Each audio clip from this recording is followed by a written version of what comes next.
we've got our props. I believe you have yours too. But this is awesome. So first of all, explain where your belief that the Earth is flat comes from. Sure. My belief where the Earth is flat comes from 5 different reasons, real fast. One, long-distance photography, which is, if it is a globe, then we shouldn't be able to see as far as we can with high-def cameras. 2 would be gravity versus the vacuum of space, meaning the atmosphere should be sucked out into space almost instantly. The power of the vacuum cannot be defeated by gravity. 3rd would be the eclipse shadow. The eclipse shadow, it's the wrong size. The moon is 2,000 miles wide, and yet the moon shadow is only 70 miles wide. That's a 97% decrease. It can't happen. 4th would be the temperature of the moon, and I know we're pressed for time, so I'll rattle off real quick. The temperature of the moon. The moon generates a cold light. Look it up yourself. And 5th would be the Van Allen radiation belts. Van Allen radiation belts are super deadly. How did the American space program go through it? Round trips. Nobody died. Nobody even got cancer. There's still 5 of them walking around today. How's that? Good. I think you nailed it. Thanks for coming on. Mark. I'm in. I do have a couple of other questions, Dave. Okay. Flat Good night, everybody. Like yourself, flat earthers believe that we're actually living in a dome. So can you explain to us how that works? And the ice, right. There's an ice wall, is that right?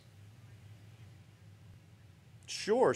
Okay, so the mainstream globe proponents believe that you are on a little rock with water that sticks to the outside of it that's flying through 5 different directions, right? You can get rid of that.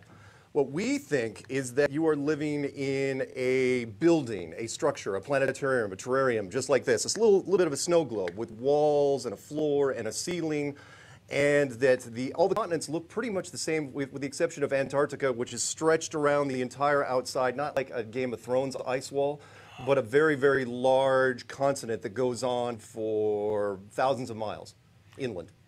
Yeah, so there's White Walkers out there. So then, when I was growing up, right, when I was growing up, Mark, and we see shots of space, and we live in a solar system with planets, and all the planets are round. Round. So then how come we're flat and they're round, or am I not seeing the right thing? When we see shots of the Earth from space, it's a sphere. Well, there you go. Somebody's got to be lying, and if you believe the American space program, well, you have another thing coming. What I'm saying is that NASA has been fabricated since minute 1 to basically keep this thing under wraps. The sun and the moon and the stars and the planets are just part of a light show, no different than if you went to a planetarium and looked on the ceiling. I mean, the technology is much, much better. We've been doing planetariums since the 1970s. But can I remember, we've only had HD technology for the last 20 years. Imagine what we could do in the next 100. So whoever built this, way more advanced than us. Wait, who built it?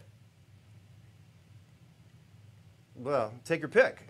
Aliens? It's one of 2 things. It's either a highly advanced, either an advanced civilization. I don't like to call them aliens because I don't believe in that they come from Mars or Venus or Saturn. I think they're older versions of us. But if it's not some sort of advanced civilization, well, then it's the divine, and one man's advanced tech is another man's deity, so take your pick. So, but Mark, if this is indeed the case, why would so many people be in a conspiracy to convince us that the Earth is round? Why wouldn't we just go, OK, well, the Earth is a dome? Yeah, that's a good point. Well, and that's a great question, because what we're talking about here, and by the way, I don't think that people had anything to do with this thing. All I'm saying is that the United States government and the Soviet Union figured this in about 1960. Even our best and brightest couldn't figure this out until about 1960. And then there comes the question. And I know you as journalists think, oh, you should tell the people. It's like, don't jump to conclusions, because there's 3 things that could happen. Potentially, all your academia would be turned upside down. All your physical sciences would have to be rebuilt from the ground up. Your world markets would have to be suspended for months to figure out where the dust settles.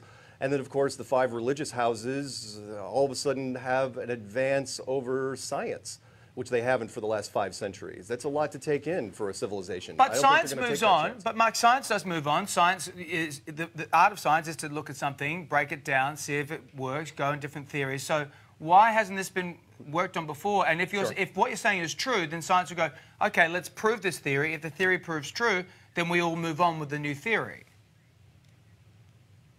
Well, science takes care of its own. You got to remember, science, mainstream science, and I call it scientism at this point because they've really turned science into its own religion. They put the rubber stamp on things they can't prove, like carbon dating, like the Big Bang Theory, like dark matter, like evolution, and so on and so on. But if science has been pushing this for the last 5 centuries, they've got a vested interest in it. from their institution standpoint. It's the foundation of everything that they are. So they're going to protect it at all costs. Mark, so I don't blame them. In flat Earth theory, Antarctica is actually an ice wall at the edge of the Earth, and a group of people are planning an expedition there, I assume, to prove the theory, right? Well, it's a nice idea, and I hate to burst your bubble, but that particular story was spawned from because we do Flat Earth conferences, and the conference in 2020 is actually going to be a cruise, but it's leaving out of Miami, and it's just a recreational cruise. Some UK journalist decided to put his own spin on it and said, oh, it would be great if they wanted, turned it into an expedition. It would be. So there is no planned expedition. I'm sorry. I hate to do that. Surely now, let me ask another question then, Mark. Surely you're getting a lot of money off of YouTube hits and getting this out there and merchandise and you're gathering 6 million people. That's not a small amount of money if you're conducting a business and trying to put something out there.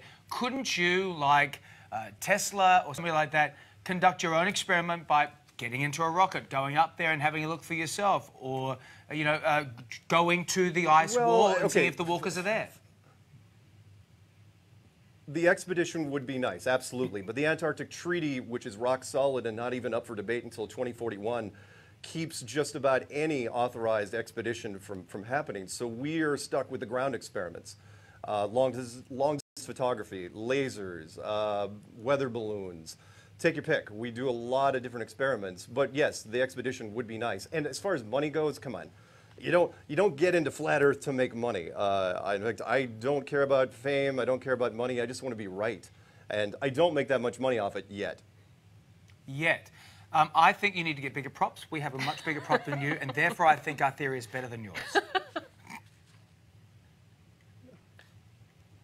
Okay. And again, if you don't, look, what I try to tell people is if you don't hate Flat Earth when you first hear about it, there's probably something wrong with you. Everybody that got into Flat Earth hated it. I tried to debunk it for 9 months, and that is, can you prove globe in a court of law? And can you do it without using a space agency?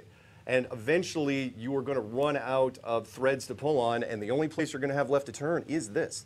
And by the way, that number, 6 million people, that is way lower than what you might think. I don't know where you get the 6 million from, but it's way higher than that. What would you say the number is? What is the number? Oh God, it's got to be over 100 million at this point. We're massive. We before YouTube tore down its scoreboard, we were more popular than the President of the United States over here when it came to metrics. We beat him in the middle of last summer. Mark, we were tracking higher. We do have to go because 50, Mark, I'm sorry to interrupt you, but our satellite is going to cut you off, and I'm so sorry. If you come to Australia, let us know. Come on in, let's have a chat. Yeah, thank you, Mark.